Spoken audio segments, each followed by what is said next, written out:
Hello guys, आज हम exercise 3.2 के फोर्थ सम से स्टार्ट कर रहे हैं।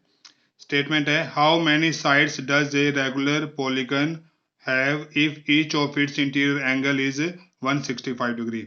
अगर किसी रेगुलर पॉलीगन का इंटीरियर एंगल 165 डिग्री है तो उस रेगुलर पॉलीगन की साइड्स बतानी है कितनी होंगी। तो इसके लिए हमारे पास फॉर्मूला होता है नंबर ऑफ साइड्स निकालने का।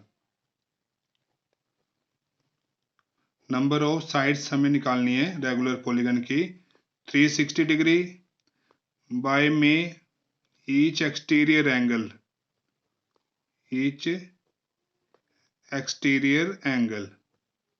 तो हमारे पास ना एक्सटीरियर एंगल होना चाहिए, यहाँ दिया हुआ है हमें इंटीरियर एंगल। तो इस इंटीरियर एंगल से ना हमें एक्सटीरियर एंगल निकालना है। देखो, कोई भी अगर पॉलीगन है, मान लो 3 साइड वाला पॉलीगन है, तो अगर उसका इंटीरियर एंगल 165 का है तो एक्सटीरियर एंगल हम निकाल सकते हैं, क्योंकि इन दोनों एंगल का सम 180 होगा। तो एक्सटीरियर एंगल निकालना है, ईच एक्सटीरियर एंगल, हमें एक्सटीरियर एंगल की वैल्यू निकालनी है। क्या करेंगे, इन दोनों एंगल का सम, इंटीरियर और एक्सटीरियर एंगल का सम 180 होगा। तो 180 में से ना 165 माइनस कर देंगे। ये हमारे पास इंटीरियर एंगल दिया हुआ है।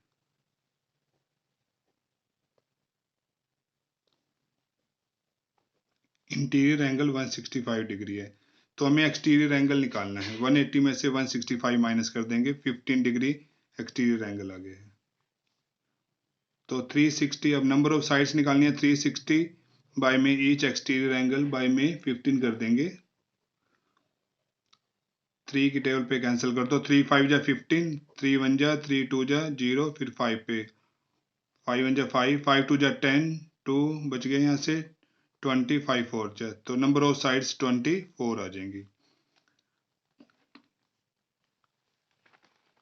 अब फिफ्थ सम है, is it possible to have a regular polygon with measure of each exterior angle as 22 degree? क्या कोई ऐसा रेगुलर पॉलीगन पॉसिबल है जिसका एक्सटीरियर एंगल 22 डिग्री हो? तो निकाल के देखते हैं पॉसिबल है या नहीं। ईच एक्सटीरियर एंगल 22 डिग्री है, तो नंबर ऑफ साइड्स निकालनी है अपने। नंबर ऑफ साइड्स, यही फॉर्मूला लगाना है हमने ऊपर वाला, 360 बाय में each exterior angle. Number of sides equal में 360 डिग्री बाय में ईच एक्सटीरियर एंगल।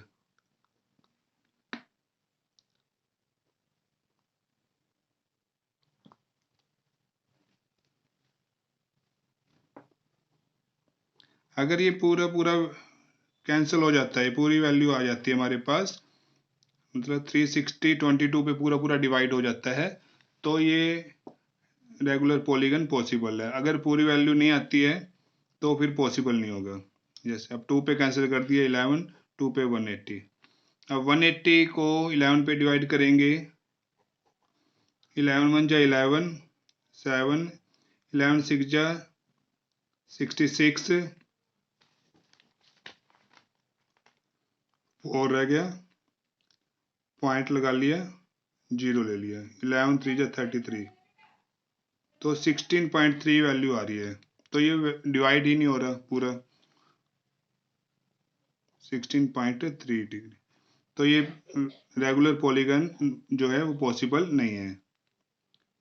नो लिख देंगे, no regular polygon is not possible.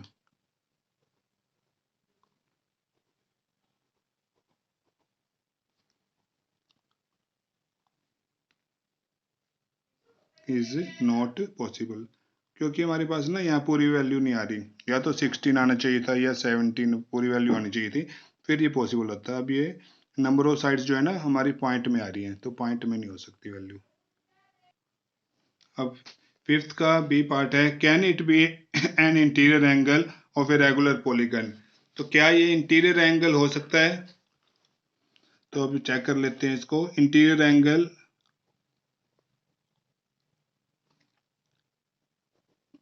22 degree तो इंटीरियर एंगल से हमें ना एक्सटीरियर एंगल की वैल्यू निकालनी पड़ेगी।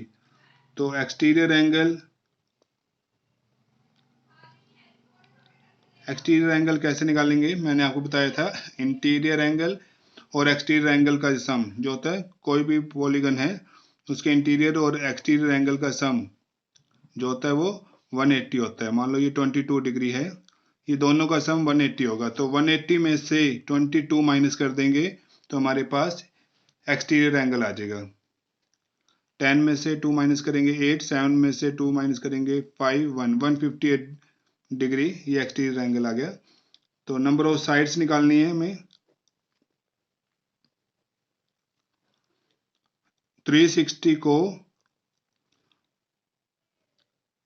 एक्सटीरियर एंगल से डिवाइड कर देंगे, divide by each exterior angle.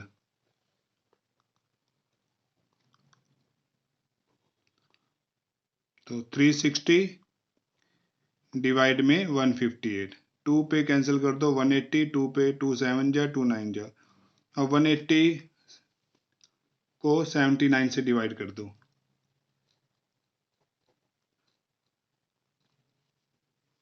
To पे जाएगा 2 9 जा 18, 2 7 जा 14 और 1 15। 10 में से 8 माइनस करेंगे 2, 7 में से 5 2, 22। पॉइंट लगा के 0 ले लेते हैं। फिर ये 2 पे ही जाएगा, 3 पे 3 9 जा 27, 2 पे ही जाएगा 158। 10 में से 8 गया 2 और यहाँ रह गए 11, 11 में से 5 गया 6, 2.2। ये भी पॉइंट में आ रहा है तो ये भी पॉसिबल नहीं है। तो नंबर ऑफ साइड्स जो है ना पूरी पूरी आनी चाहिए, तो 2 आना चाहिए या 3 आना चाहिए, तो ये भी पॉसिबल नहीं है। Regular polygon is not possible, therefore regular polygon is not possible, ये पॉसिबल नहीं है क्योंकि ये जो पॉइंट वैल्यू है ना ये पॉइंट में आ रही है, तो ये कंप्लीट वैल्यू आनी चाहिए थी हमारे पास।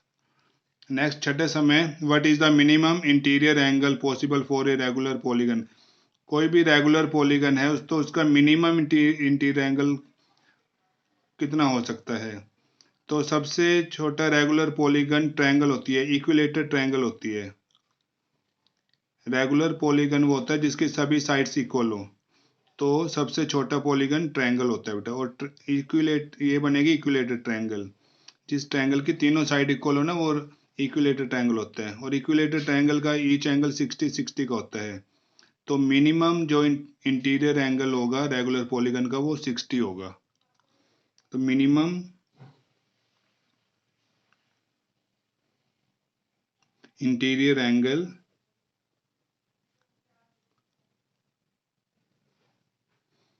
Of a regular polygon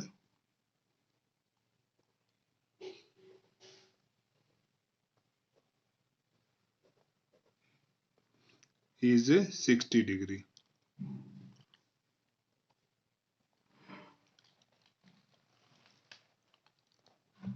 next B part है, what is the maximum interior angle possible for a regular polygon. अब मैक्सिमम एक्सटीरियर एंगल बताना है हमें कितना होगा, मैक्सिमम एक्सटीरियर एंगल। तो देखो यहाँ पर था हमारे पास इंटीरियर एंगल 60, तो एक्सटीरियर एंगल मिनिमम 60 डिग्री है, तो ये बाहर वाला एंगल कितना होगा 120 होगा, क्योंकि दोनों एंगल का सम 180 होता है। तो अगर इंटीरियर एंगल 60 है तो मैक्सिमम एक्सटीरियर एंगल 120 का होगा, क्योंकि इन दोनों का सम 180 होता है, 180 से ज़्यादा नहीं हो सकता है सम। तो maximum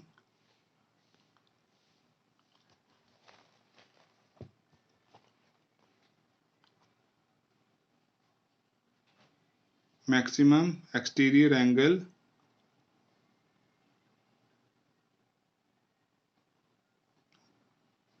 of a regular polygon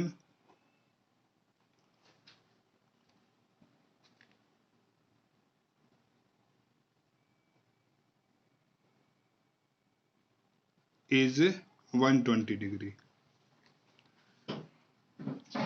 तो ये आज हमने एक्सरसाइज 3.2 के 4, 5, 6 सम करे हैं। अगर वीडियो पसंद आई हो तो लाइक, सब्सक्राइब और शेयर करें। Thank you.